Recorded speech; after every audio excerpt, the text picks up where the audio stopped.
पवित्र बाइबल का वचन पढ़े और सुने जाने पर प्रभु यीशु मसीह आपको और आपके परिवार को आशीष दे।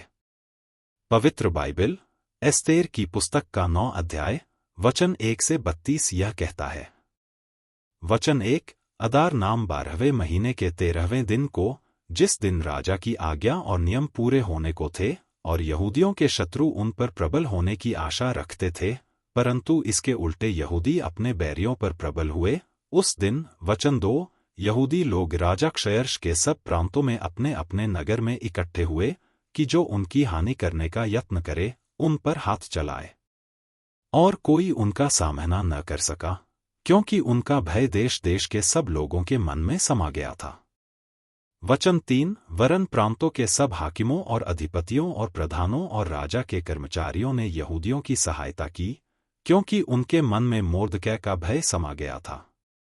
वचन 4, मोर्दकै तो राजा के यहाँ बहुत प्रतिष्ठित था और उसकी कीर्ति सब प्रांतों में फैल गई, वरन उस पुरुष मोर्दकै की महिमा बढ़ती चली गई। वचन 5, और यहूदियों ने अपने सब शत्रुओं को तलवार से मारकर और घात करके नाश कर डाला और अपने बैरियों से अपनी इच्छा के अनुसार बर्ताव किया। वचन 6, और शूशन राजगढ़ में यहूदियों ने 500 मनुष्यों को घात करके नाश किया। वचन 7, और उन्होंने परशंदाता, दलपोन, अस्पाता, वचन 8, पोराता, अदल्या, अरीदाता, वचन 9, परमश्ता, अरीसै, अरीदै और वैजाता, वचन 10, अर्थात हमदाता के पुत्र यहूदियों के विरोधी हामान के 10 पुत्रों को भी घात किया, परंतु उनके धन को न लूटा। वचन 11, उसी दिन शूशन राजगढ़ में घात किए हुओं की गिनती राजा को सुनाई गई। वचन 12, तब राजा ने एस्तेर रानी से कहा, यहूदियों ने शूशन राजगढ़ ही में 500 मनुष्य और हामान के 10 पुत्रों को भी घात करके नाश किया है, फिर राज्य के और प्रांतों में उन्होंने न जाने क्या क्या किया होगा। अब इससे अधिक तेरा निवेदन क्या है? वह भी पूरा किया जाएगा। और तू क्या मांगती है? वह भी तुझे दिया जाएगा। वचन 13, एस्तेर ने कहा, यदि राजा को स्वीकार हो तो शूशन के यहूदियों को आज की नाई कल भी करने की आज्ञा दी जाए और हामान के 10 पुत्र फांसी के खंभे पर लटकाए जाएं। वचन 14, राजा ने कहा, ऐसा किया जाए। यह आज्ञा शूशन में दी गई और हामान के 10 पुत्र लटकाए गए। वचन 15, और शूशन के यहूदियों ने अदार महीने के 14वें दिन को भी इकट्ठे होकर शूशन में 300 पुरुषों को घात किया, परंतु धन को न लूटा।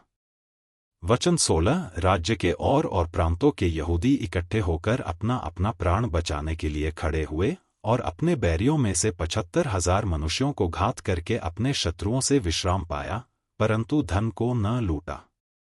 वचन 17, यह अदार महीने के 13वें दिन को किया गया और 14वें दिन को उन्होंने विश्राम करके जेवनार की और आनंद का दिन ठहराया। वचन 18, परंतु शूशन के यहूदी अदार महीने के 13वें दिन को और उसी महीने के 14वें दिन को इकट्ठे हुए और उसी महीने के 15वें दिन को उन्होंने विश्राम करके जेवनार का और आनंद का दिन ठहराया। वचन 19, इस कारण देहाती यहूदी जो बिना शहरपनाह की बस्तियों में रहते हैं, वे अदार महीने के 14वें दिन को आनंद और जेवनार और खुशी और आपस में बैना भेजने का दिन नियुक्त करके मानते हैं। वचन 20, इन बातों का वृत्तांत लिखकर मोर्दकै ने राजा क्षयर्ष के सब प्रांतों में, क्या निकट क्या दूर रहने वाले सारे यहूदियों के पास चिट्ठियां भेजीं। वचन 21, और यह आज्ञा दी कि अदार महीने के 14वें और उसी महीने के 15वें दिन को प्रतिवर्ष माना करें। वचन 22, जिनमें यहूदियों ने अपने शत्रुओं से विश्राम पाया, और यह महीना जिसमें शोक आनंद से और विलाप खुशी से बदला गया, माना करें, और उनको जेवनार और आनंद और एक दूसरे के पास बैना भेजने और कंगालों को दान देने के दिन माने। वचन 23, और यहूदियों ने जैसा आरंभ किया था और जैसा मोर्दकै ने उन्हें लिखा, वैसा ही करने का निश्चय कर लिया। वचन 24, क्योंकि हम्मदाता अगागी का पुत्र हामान जो सब यहूदियों का विरोधी था, उसने यहूदियों के नाश करने की युक्ति की और उन्हें मिटा डालने और नाश करने के लिए पूर्व अर्थात चिट्ठी डाली थी। वचन 25, परंतु जब राजा ने यह जान लिया, तब उसने आज्ञा दी और लिखवाई कि जो दुष्ट युक्ति हामान ने यहूदियों के विरुद्ध की थी वह उसी के सिर पर पलट आए।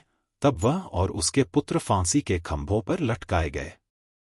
वचन 26। इस कारण उन दिनों का नाम पूर शब्द से पूरीम रखा गया। इस चिट्ठी की सब बातों के कारण और जो कुछ उन्होंने इस विषय में देखा और जो कुछ उन पर बीता था उसके कारण भी। वचन 27। यहूदियों ने अपने अपने लिए और अपनी संतान के लिए और उन सबों के लिए भी जो उनमें मिल गए थे यह अटल प्रण किया कि उस लेख के अनुसार प्रति वर्ष उसके ठहराए हुए समय में वे ये 2 दिन माने। वचन 28। और पीढ़ी पीढ़ी, कुल कुल, प्रांत प्रांत, नगर नगर में ये दिन स्मरण किए और माने जाएंगे। और पूरीम नाम के दिन यहूदियों में कभी न मिटेंगे और उनका स्मरण उनके वंश से जाता न रहेगा। वचन 29। फिर अबीएल की बेटी एस्तेर रानी और मोर्दकै यहूदी ने पूरीम के विषय यह दूसरी चिट्ठी बड़े अधिकार के साथ लिखी। वचन 30। इसकी नकलें मोर्दकै ने क्षयर्ष के राज्य के 127 प्रांतों के सब यहूदियों के पास शांति देने वाली और सच्ची बातों के साथ इस आशय से भेजी। वचन 31। कि पूरीम के उन दिनों के विशेष ठहराए हुए समयों में मोर्दकै यहूदी और एस्तेर रानी की आज्ञा के अनुसार और जो यहूदियों ने अपने और अपनी संतान के लिए ठान लिया था उसके अनुसार भी उपवास और विलाप किए जाएं। वचन 32। और पूरीम के विषय का यह नियम एस्तेर की आज्ञा से भी स्थिर किया गया और उनकी चर्चा पुस्तक में लिखी गई। यदि आप विश्वास करते हैं तो यह वचन सभी विश्वासियों को भेजें और इस चैनल को प्रभु यीशु मसीह के नाम से सब्सक्राइब करें और आशीष प्राप्त करें।